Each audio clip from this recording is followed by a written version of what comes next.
What's going on? This is Dean. You're watching the Blackberry Wine Review. I want to say thanks for joining me tonight. And tonight we're actually talking about sparkling champagne, and some people actually call it bubbly. Now you might remember many months ago I did a show on Barefoot Winery out in Modesto, California, and they were actually kind enough to send me some bubbly to check out. And you know, we're right in the middle of the holiday season. Christmas is right around the corner. New Year's is right around the corner as well. And this is the time a lot of people want to have events and have family over and that kind of thing, and also have something to go along with the meal or along with the event in general. So that's what's in the glass tonight. And alright, so let's talk about sparkling champagne for a quick second. I didn't call it champagne. Of course, Champagne is a region in France, and anything that is not from the Champagne region but is made in the Champagne style would be considered sparkling champagne. And basically, the fermentation process on that, you have two fermentations. The first is, from juice to wine, and then the second fermentation basically is a pressurized fermentation where all the bubbles come from. All the ones we're going to take a look at tonight use an Italian fermentation method called Sharma, which is basically fermentation in big steel tanks. And so what you want to look for when you're evaluating sparkling champagne is a balance of acidity, of fruit, and of bubbles. And all of those should work together and not be overbearing, overpowering. Alright? You have some that you can enjoy with your meal, some before the meal, some after the meal. Typically, if you see certain terms, there's a term called brut, there's a term called extra dry, and if you see those are typically going to be enjoyed during the meal. And then if you see anything that is considered sweet or semi-sweet, it would be pretty much enjoyed with desserts or wedding cake, that kind of thing. Alright, so let's take a look at this first one. This is the Pinot Grigio. And what I really enjoy about this one is how smooth it is from start to finish, even down to the look of it in the glass there. You got this really nice golden color on it, looks very elegant sitting there like that. And in terms of aromas, you'll have the aroma of citrus, of orange, and in terms of the taste on the palate, you'll have those same flavors. And the finish is a very crisp, very light, refreshing finish, something that you would enjoy with some fresh fruits before a meal. During the meal, you want to have it with some light dishes like, grilled fish, pastas. You want to make sure it's like a white pasta instead of a tomato-based pasta. Typically, Pinot Grigio just has that natural acidity in it. In terms of alcoholic content, you're looking at 11.5 on that. And just something that, if you have somebody that doesn't want something really heavy, just want something a little light, go with this right here because it will certainly please their palate. All right, and but this is just a great, refreshing wine that you can have something really light with, and it's great for the party. All right. So the second one we're going to take a look at is the Rosé Cuvée. And what I enjoy about this one here, this is just a crowd pleaser. We actually had this at one of our events, and basically people kept talking about it, kept going back for more, kept asking questions about it. And it's beautiful. Look at it. You got this nice rosy color on it. And a quick note about the term rosé. Anytime you see the term rosé, indicates one of two things happen.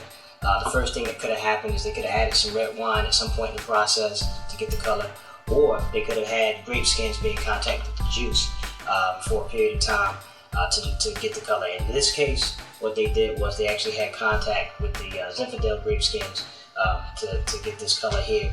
And basically, in terms of aromas, you'll actually have strawberry, and of course on the palate, you'll also have the strawberry taste. Quick note about the finish though, the finish is sweet, but it's very well balanced.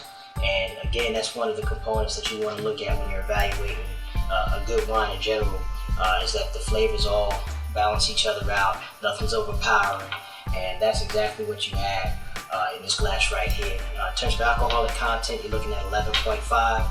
And I guess I should also tell you, in terms of the other term, cuvee, typically what that refers to is the first juices that flow from the presses. Those are considered the finest juices that would flow from the press. And so basically what you have here is just a nice, elegant wine that you can enjoy before the meal and during the meal as well. People have this for dinner parties. They'll pair this with spicy dishes, grilled fish, and certain kinds of cheese like goat cheese and feta cheese. And but the bottom line is, if you have been invited to an event and you want to be invited to another one, you need to bring this one with you. Alright, so let's talk about some bubbly that you can actually enjoy along with your meal. these two here, personally, these are like my top picks out of the group. Alright, these really spoke to me. This one on my left here is the extra dry. And what you'll basically notice whenever you see the term dry, that basically means opposite of sweet. And the one that's on my right here is the Brut Cuvée. Brut basically is the driest style that's available in terms of the champagne style wines that are out. And the difference in the two, you'll basically, if you were to look up what a traditional champagne or sparkling champagne or bubbly should taste like, these really epitomize it, because you got the toast, you got the butter taste, you got the biscuit taste, and that's very present in both of these. And these go well with, you know, roast turkey, roast chicken, those types of holiday dishes that everybody's going to be enjoying about this time of year. And the main difference in the two in terms of taste, if you have somebody that enjoys a more tart wine, such as myself, this will be the wine to go with here, the Brut Cuvée. Both of them have apple flavors on them, and this one is very crisp. And when I use the term tart, all that really means is crisp acidity within the context of being balanced.